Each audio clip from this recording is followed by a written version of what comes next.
Karibuni kwa mapishi ya Jikoni Magic. Today we're going to be canning tomatoes. I want to show you ukienda market and then you find that there is so much tomatoes, a glut in the harvest production kwa mashamba. What do you do with them? Or if you do have, let's say, a bumper harvest, you're a farmer, you have so many tomatoes that you get from your farm. What do you do with them? That is something that you're going to delve into. For today's canning session, we will be using this induction cooker, and for those of you who are not familiar with what this is exactly, it heats cookware directly through the magnetic induction using an electromagnetic field generated by a coil that's underneath the stovetop to heat the pan itself rather than the stovetop. It does not heat the top over here, so it remains very cool to the touch, and this results in the cooking process being much faster and more efficient. In order to use the induction cooker, you need to have either a stainless steel sufuria so that the magnetic coil can recognize the iron that is in the stainless steel, or such a pan. This works. The top part is usually aluminum or aluminium kwa Kenya, but the bottom part is a stainless steel bit. So what you need is at least for your bottom to have the stainless steel part so that it can heat up your cookware. Or if you have such pans, the enamel cast iron, they still work very well on the induction cookers. If you have the regular cast irons, those ones work perfectly as well. If you're ever in doubt, as long as it can rust, that will be the best thing to use on your induction cookers. And if at all you decide unataka kwenda kwa mitumba kununua those second hand sufurias, work with a magnet. Make sure the magnet holds at the bottom. Don't start checking the top, because it's the bottom that comes on top of the cooking surface, and that magnetic coil has to communicate with the bottom of your sufuria. So always check the bottom. And in order to demonstrate the efficiency of the induction cookers, we're going to be using what we call energy meters. The energy meters are currently reading 000, so we have the two energy meters for each of the induction cookers. At the end of our cooking, we're going to find out how much electricity we've used and how much it's going to cost for the entire process from start to finish. Here is our bumper harvest from the market. I bought 10 kilos of tomatoes. I've gone ahead, I've started preparing the ones that you're seeing in my bowl over here. So to prep them, let me very quickly take you through that. You'll cut the tomatoes in half. Then you could choose to quarter them or not. So remove that core, the middle part. I prefer to quarter mine, so I'll just go ahead and quarter.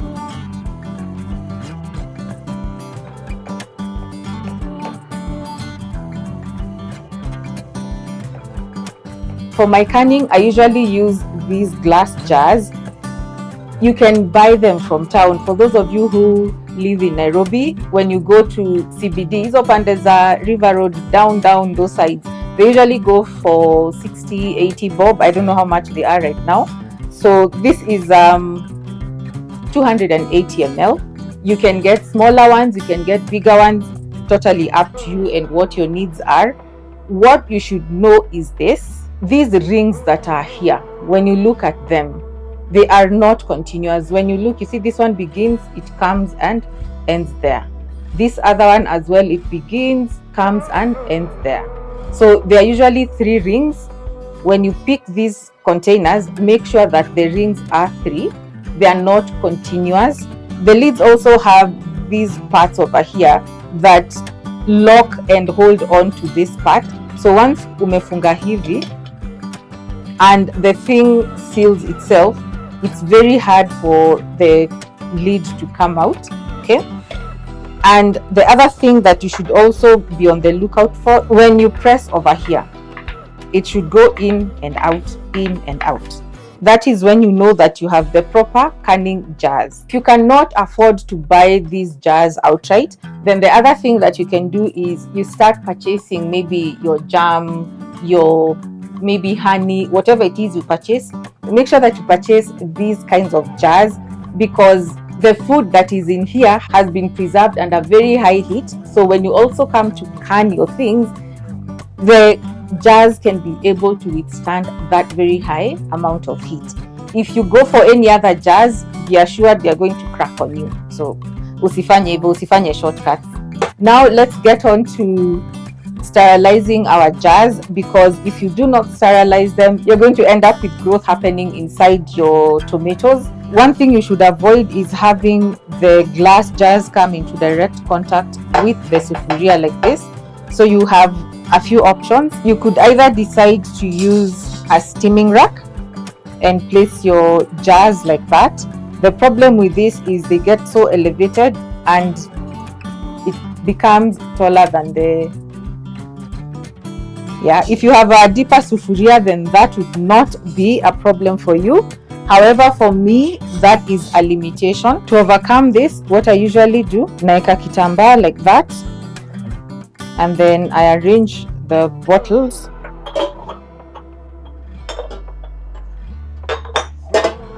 So sasa tu ni kumwaga maji.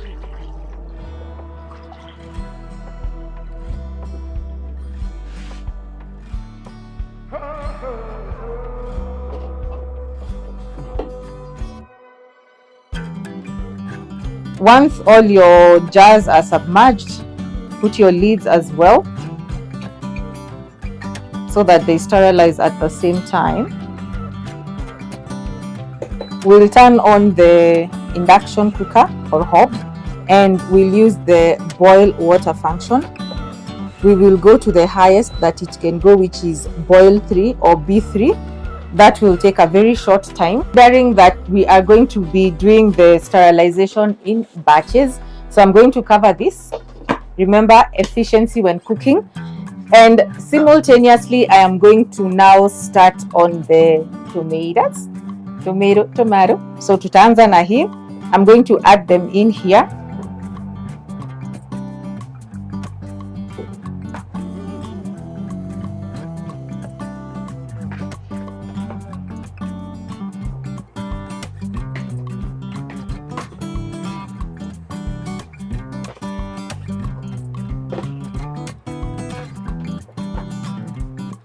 We'll turn on the induction cooker. I'll be using the manual setting for this, and I'm going to do on P5, as you can see over there. So P5 is moderate. We don't want to burn the tomatoes. We want them to come to a gentle simmer, and as they keep simmering, I'll be mashing them so that they break down. Okay, and I'll be using the mwiko, the wooden ladle, depends on what you want to call it, and I'll keep mashing it as we go. So I'll bring you back to the whole process as it's going on. Once your water starts boiling, as you can see it doing here, the next thing you're going to do is reduce the heat to a simmer, which is boil 1, and let it stand for the next 10 minutes, and your jars will be sterilized. The tomatoes, as you can see, have started breaking down. I'll keep doing this until they've all softened, and then I'll bring out the immersion blender. The tomatoes have broken down exactly how I want them to be. Next, I'm going to just turn off the heat, and I take the immersion blender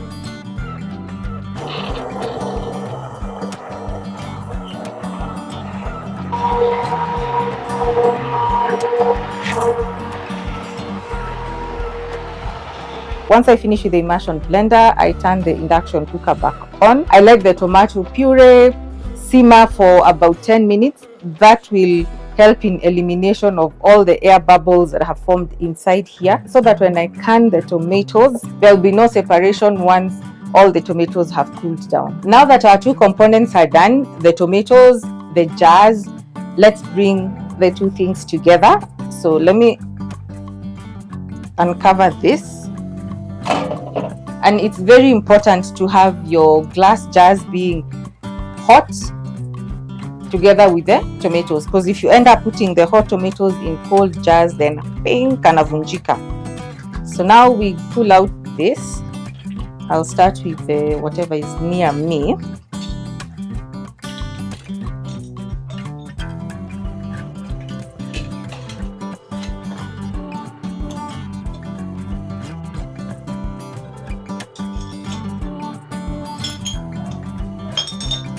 Next, we are going to put in citric acid.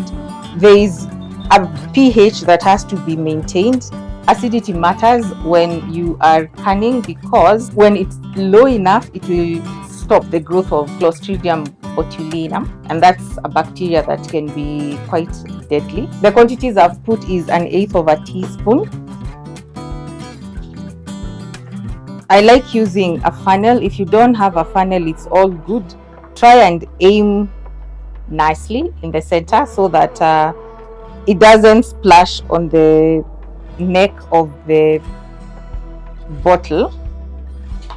And you want to fill your jars up to 1 inch from the top, or for mine I usually come up until the neck. I'll show you where I reach. I usually just take my tomato puree up until there, and that's good enough for me. Then I move on to the next. Remember, I told you I was sterilizing the jars in batches, so this is what I've done. Once I fill the jars, I usually come with something to stir so that I release any air bubbles that might be in there. And if at all you see like the level has gone down below where you'd like for it to be, add a bit more. I'll do this to all the jars. Next thing you want to do is take a paper towel, whatever you want to use, even a cloth towel.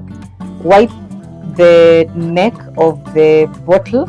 If at all there is any tomato puree maybe that has spilled, make sure that it's no longer there, because it will interfere with the formation of the seal. And then put your lid just up to just finger tighten. Don't tighten it like you're locking something in jail. No. Then again, wipe, like I've said, wipe, make sure there's nothing around it. Come with your funiko, put it, twist it until just tight. Don't do that. Okay, so I'll do that to the rest. I'll transfer the jars back to the sufuria.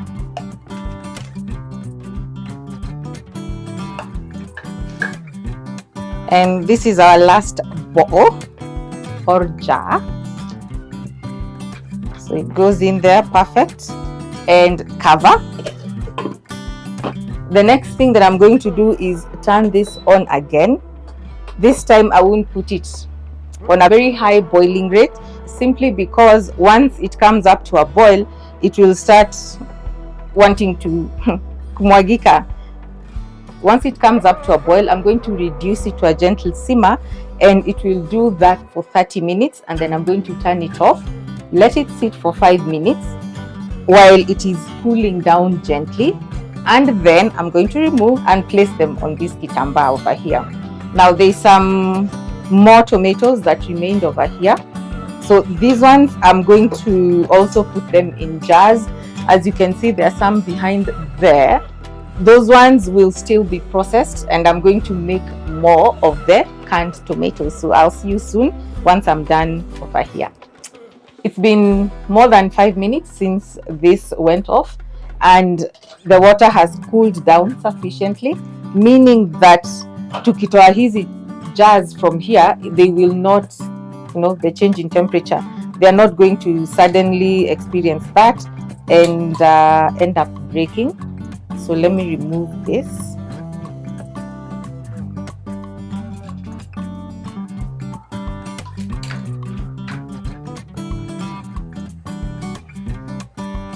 You remember the way we said that the lid should be popping in and out?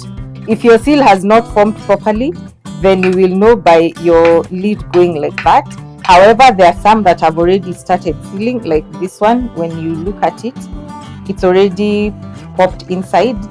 Some like this one, it's still up, so I won't interfere with them. You leave them until they're 100% cooled, and then that's when now you can store them away. So these ones, I will leave them to relax. So this one already popped as you are recording. I think you heard that popping sound. So the rest will go through that mechanism, and yeah, this kind of preserving tomatoes has its own advantages. First and foremost being that you do not need to refrigerate them. They will be shelf stable for maybe 1.5 to 2 years. Mine, the most I've ever kept them is like a year. Yeah, they usually run out. They never last for that long. The other thing you also must remember is that once you open any jar, you have to refrigerate it. Otherwise, you'll find mold growing on top of that layer. So always make sure that you refrigerate after opening. So another question that you might be having is, how long can you use it after opening? Like, how long can it last after you've popped the lid? So for me, sometimes it goes for a week or so. So it will be okay as long as you refrigerate it. Please make sure that you refrigerate it. If you're not in a position to use the entire jar at once, look for smaller jars that when you open, you just like a single use, poop, and you're done. Then the other thing is, how many uses can you get out of this jar? Personally, I do 3 to 4 uses. I don't, because these are a lot of tomatoes in here. You can even do, depending on your needs, you can do 4 or 5 uses, but on average I do 3 to 4 uses out of this. In case you have any queries regarding what we've done today, how to use this, how to store it, please do reach out. I'll be there to answer your questions in the comment section down below, and we shall be good. I'll be back after several hours when the jars have totally cooled down, because as it is right now, these jars, they are extremely hot. I cannot even be able to handle them. So see you in, I don't know how many hours. I'll tell you how many hours it took for them to cool down, because it's still daylight outside. So yeah, see you. It's been 9 hours since we last spoke. 1 second for you, 9 for me. And here are the results of all the hard work that I was putting in. The bottles actually sealed. They are not hazi bonye bonye. How do I say it in English? They are not totai. Yes, kutota. Well, yes, they are not bonyaing. I don't know how else to explain that. They are not putum, right? I know we have curiosity when it comes to how much energy was consumed to make all these wonderful jars. 1 meter says 0.998 kilowatt hours, and the other one is saying 0.841 kilowatt hours. When we get to add both, it comes to 1.839 kilowatt hours. So now, when I multiply it by 25 shillings that I am charged for every kilowatt hour that I use or consume in my house, it comes to 45.975 Kenya shillings. Shilingi ngapi tukizi round off inakuwa tu ni shilingi shilingi 46 to make all this. Tafadhali, make that decision today. Let's move on to energy efficient electric appliances. Thank you for having kept me company until now through the whole entire process. I hope that you'll give it a try, and let's chat on my social media. I'm known as Jikoni Magic across all social media platforms. I love hearing your feedback. Until next time, please keep it Jikoni Magic, and bye bye.